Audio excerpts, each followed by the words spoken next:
Hello. So this is my MicroTeach for the lesson plan that I submitted for my TPR for EDU 397L. This is the Social Studies and Language Arts lesson. The lesson topic is Montana's Land and First People. This is the first lesson of the whole unit.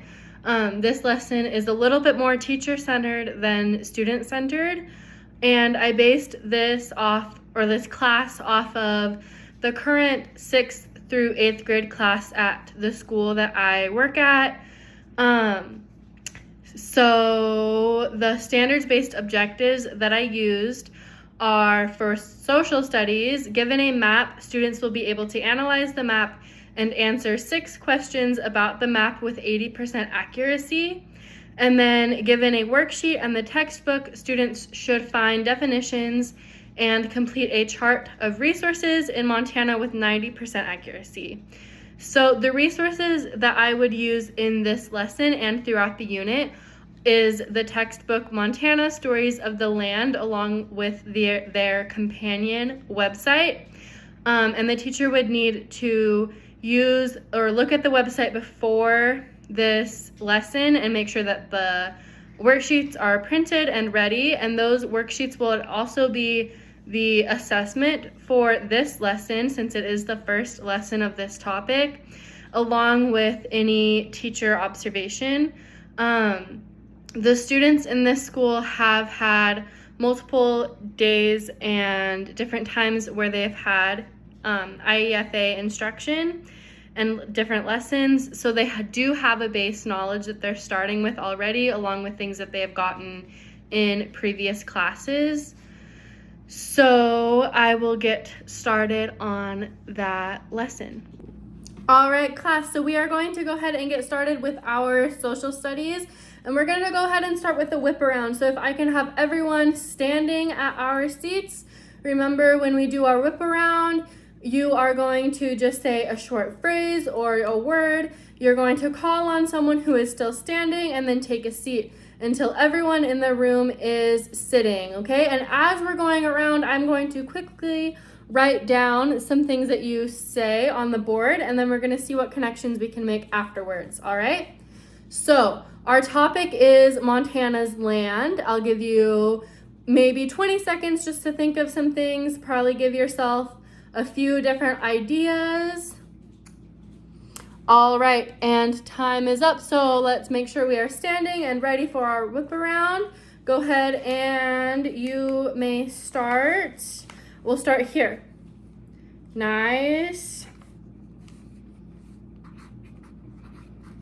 Good ones. Yep, just keep going. As soon as if you want to pass, you can pass, that's okay. All right, good work, guys. So here we have all of the different words that were said on our board, okay? So we're going to make some connections, all right? So we have mountains, plains, rivers, grass, fields, pastures, and valleys. Can we make any connections between these words? Yeah, grass and pasture. What else? Grass and fields, grass and plains, mountains and valleys, yep. Good work, guys. Okay, so I will leave these words up on the board as we go through our lesson, okay? And then we have our big chart paper out, okay? So as we go through our unit, we'll kind of put our mind map at the end of every lesson onto our paper, so then we can keep that throughout our whole unit, all right? So I'm going to ask you some questions, and we're going to answer that on how we're thinking about them right now, okay? So our first question is, who are Montana's people? So I'll give you a little bit to think, and then if you would like to answer, go ahead and raise your hand. Yeah, everyone who lives in Montana, that's a great answer. Everyone who is born in Montana? Okay, perfect. We have some great ideas here. So our second question, how can we show change over time in both a group of people and the land they live on? So this one's a little trickier. If you have an idea, go ahead and raise your hand. Pictures, that's a really good one. Any other ideas? Stories, nice. Okay, question number 3, why do people change? All right, because their surroundings change. I really like that answer. Okay. Well, I'm hearing some awesome answers so far, and we'll just keep track of these answers on our chart paper. That was awesome, and we'll see how our thinking changes as we learn some more. So now let's think of some smaller questions, okay? So how can we identify regions of land? Any ideas? Yeah, by different geographical features. That's a good one. By how they look. Nice. Okay, what are the regions of land in Montana, and how can we compare and contrast those areas?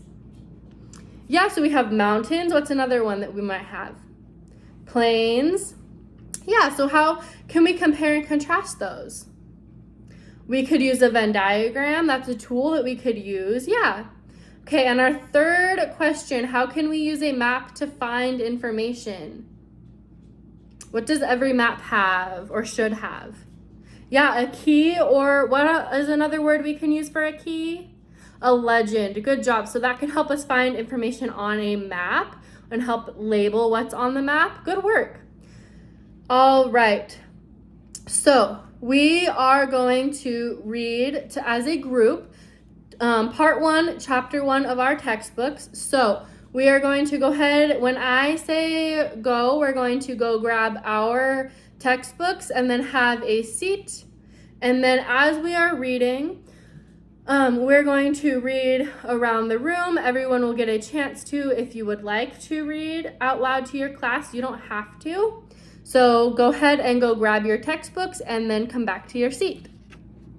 Okay, so as students are reading and we're reading as a class, I would stop and ask questions to make sure that we're all understanding the content that is being presented.